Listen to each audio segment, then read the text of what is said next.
My Bommarillu Sunita's kitchen. మొన్న దోశపిండి ఉండే కదండి, ఇప్పుడు పొంగనాలు వేసేస్తున్నాను. పొంగనాలకండి కడిగి పెట్టుకున్న శనగపప్పు, కరివేపాకు, క్యాప్సికమ్ పీసెస్, కొత్తిమీర, ఆనియన్స్ అండి. ఆనియన్స్ కొద్దిగా ఎక్కువ వేసుకోవాలి. చిన్న చిన్నగా కట్ చేసుకున్న అల్లం ముక్కలు. ఆనియన్స్ అండి కొంచెం బాగా ఎక్కువ వేసుకోవాలండి. ఆనియన్స్ అని కట్ చేసుకున్నానండి. క్యాప్సికమ్, కొత్తిమీర అండి కడిగి పెట్టుకున్న కొత్తిమీర అన్నీ ఎక్కువ వేసుకోవాలండి. బాగా మట్టి గట్టి ఉంటాయి కదా, కొత్తిమీర సన్నగా తరిగి కొత్తిమీర సన్నగా కట్ చేసుకున్న కొత్తిమీర. మాకు చాలా ఉండాలండి కొత్తిమీర, కరివేపాకు, అవి ఆనియన్స్ చాలా ఎక్కువ ఉండాలి పొంగనాలకి. శనగపప్పు అండి నేను నానబెట్టానండి, అప్పటికప్పుడు కడిగి పెట్టేస్తాను. లోపల మెత్త మెత్తగా కట్టుగా బాగుంటాయండి. నానబెట్టుకుంటే చాలా బాగుండవండి, నాకు నచ్చదు. చాలా మంది నానబెడతారు కదా, నానబెట్టకుండానే నచ్చుతుంది నాకు. అల్లము చిన్న చిన్న పీసెస్ చేసి అన్నీ కలిపేస్తానండి. చూడండి ఇట్లా అంతా కలిపేసుకోవాలండి. ఉప్పు అవన్నీ వేసినాం కాబట్టి ఇంకా ఏం పట్టదండి. చివరిన మిరపకాయలు వేస్తానండి. కట్ చేసుకున్న మిరపకాయలండి, కారం వేయకుండా ఇట్లా చిన్న చిన్నగా కట్ చేసుకోవాలి. ఇవి ఒక టేస్ట్ అండి. కారం వేస్తే ఒక టేస్ట్ ఉంటాయి, ఇట్లా కట్ చేసుకుని వేస్తే ఒక టేస్ట్ ఉంటాయి. చిన్నప్పటి పొంగనాలు గుర్తుకు రావాలండి, అంత బాగుంటాయి. నేను చేస్తే చాలా బాగుంటాయండి పొంగనాలు. బాగా గడగట్టింది. 10 గ్రాముల అల్లం అండి నెయ్యిలో వేయించుకోవాలండి. బాగా ఎర్రగా వేయించుకొని అల్లం చట్నీ వేస్తే బాగుంటుంది. పచ్చిది వేయకూడదండి ఎప్పుడైనా. ఇట్లా నెయ్యిలో బాగా ఎర్రగా వేయించుకోవాలి అల్లాన్ని. అది కూడా అల్లము పీచు ఉండేదే బాగుంటుందండి. అల్లం కూడా అప్పుడే మనకు అల్లము రెడ్ అవుతుంది. వేగిందంటే రెడ్ అయిపోతుంది. మనకు తొందరగా కూడా మిక్సీ పడుతుందండి ఇట్లా వేయించుకుంటే. బెల్లము ఒక 10 గ్రాములు అండి. 10 గ్రాములు బెల్లము ఇప్పుడు ఎర్రగా వేయించుకోవాలండి. ఇది అప్పుడు మనకి ఎర్రగా ఎగిపోతాయి. వేగినాయి అంటే స్మెల్ బాగా వస్తాయండి. ఎంత బాగా వస్తున్నాయో. మనకి నెయ్యిలో వేయించుకున్నాం కదా, చాలా బాగుంటాయండి. కావాలి మంచి చేసినానండి. ఇట్లా వేయించుకోవాలి, టేస్ట్ వస్తుందండి నెయ్యిలో వేయించుకుంటే. తర్వాత మనము పోపు అనేది ఆయిల్లో పట్టుకోవాలి. ఇది మిక్సీకి వేసుకొస్తారు. చింతపండు అండి ఇట్లా చేసుకోవాలండి. స్పూన్లు కారం వేస్తున్నానండి. ఇవి చిన్న స్పూన్లు అండి, ఇక ఎంత చిన్నగా ఉన్నాయి చూడండి. 4 స్పూన్లు కారం, 3 స్పూన్లు ఉప్పు అండి. పులుపు అవన్నీ పడతాయి కదా, 3 కంటే తర్వాత చూసి మళ్ళీ వేస్తానండి. కొంచెం పసుపు వేస్తేనే దానికి.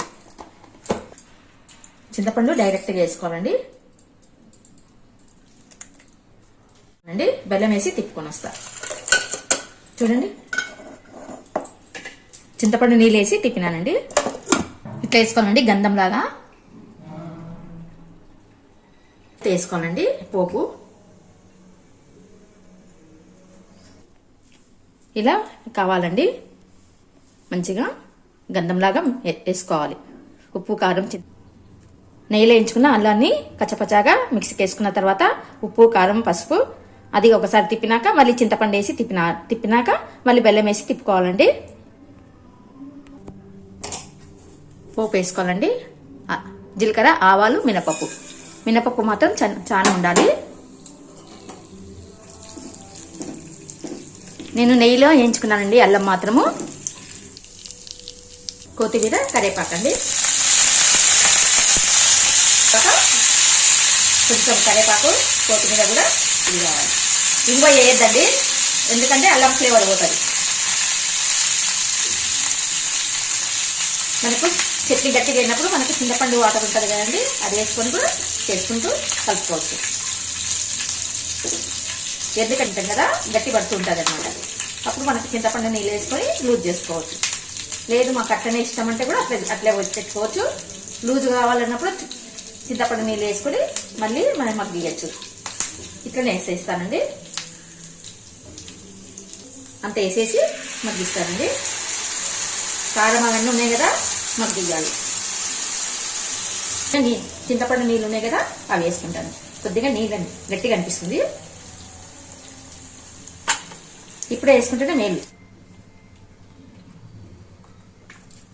లో ఫ్లేమ్ పెట్టుకొని మగ్గించాలండి. లో ఫ్లేమ్ పెట్టుకొని చేసుకోవాలి, లేకుంటే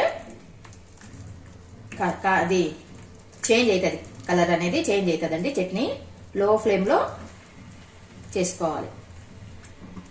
కొంచెం కొంచెం తీసేసేయాలి. అయిపోయిందండి. ఇక ఇట్లా బుడగలు రావాలి. ఇట్లా వచ్చినప్పుడు బంద్ చేయండి. దానిలో నుంచి ఆయిల్ వస్తుందండి. ఇట్లా ఉడికేటప్పుడు తీయాలి, అంతే. ఇంకా అయిపోయాయి. మరి గట్టిగా అయిపోతే కూడా తినలేమండి. చాలండి, అయిపోయింది. అల్లం చట్నీ అయిపోయిందండి. దీనిలోకి సర్వ్ చేసేస్తానండి గిన్నెలోకి. ఇట్లా పెన్నంలో పెట్టినామంటే చేంజ్ అయిపోతుంది కలర్. అయిపోయిందండి, సర్వ్ చేసుకున్న అల్లం చట్నీ. బాగుంది కదా కలరు. వేస్తానండి. గట్టిగా ఉంది, కొంచెం వాటర్ వేసుకుంటే లోపల మంచిగా ఉడికిపోతుంది. వేసుకొని వేసేస్తానండి.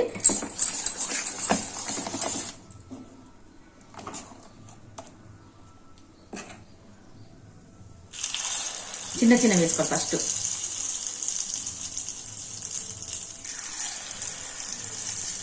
అంటే ఇప్పుడు స్టవ్ మీడియం పెట్టుకొని పెట్టేస్తాం. ఒక ట్రిప్ రేక వేస్తే ఎర్రగా కావాలి చూడండి. ఫస్ట్ సారి రేక వేయలేదు, ఎర్రగా అయిపోయినాయి. నిదానంగా బాగా కాలుతాయి రేక వేస్తే.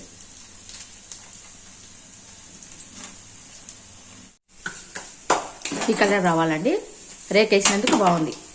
పెన్నము చాలా పాతది కదండి, చేసి అవి పతలాగా అయిపోయింది.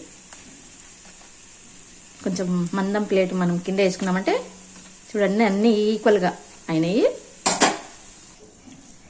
ఎంత బాగున్నాయి చూడండి, లోపల అన్నీ కనిపిస్తూ. క్యాప్సికము, ఉల్లిగడ్డలు బాగున్నాయండి.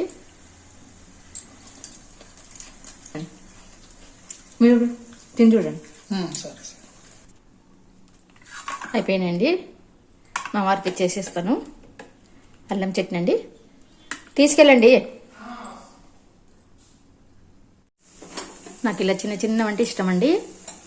అవి ఎట్లా పెన్న మీద విడిచిపెట్టేసినామంటే రోస్ట్ అవుతాయి. లాస్ట్లో చివర్లో చిన్నవి వేసి విడిచిపెట్టేస్తానండి. అవి బాగుంటాయి రోస్ట్ అయితే పెన్న మీదలోనే పెట్టేస్తే. టేస్ట్ చూసి చెప్తానండి.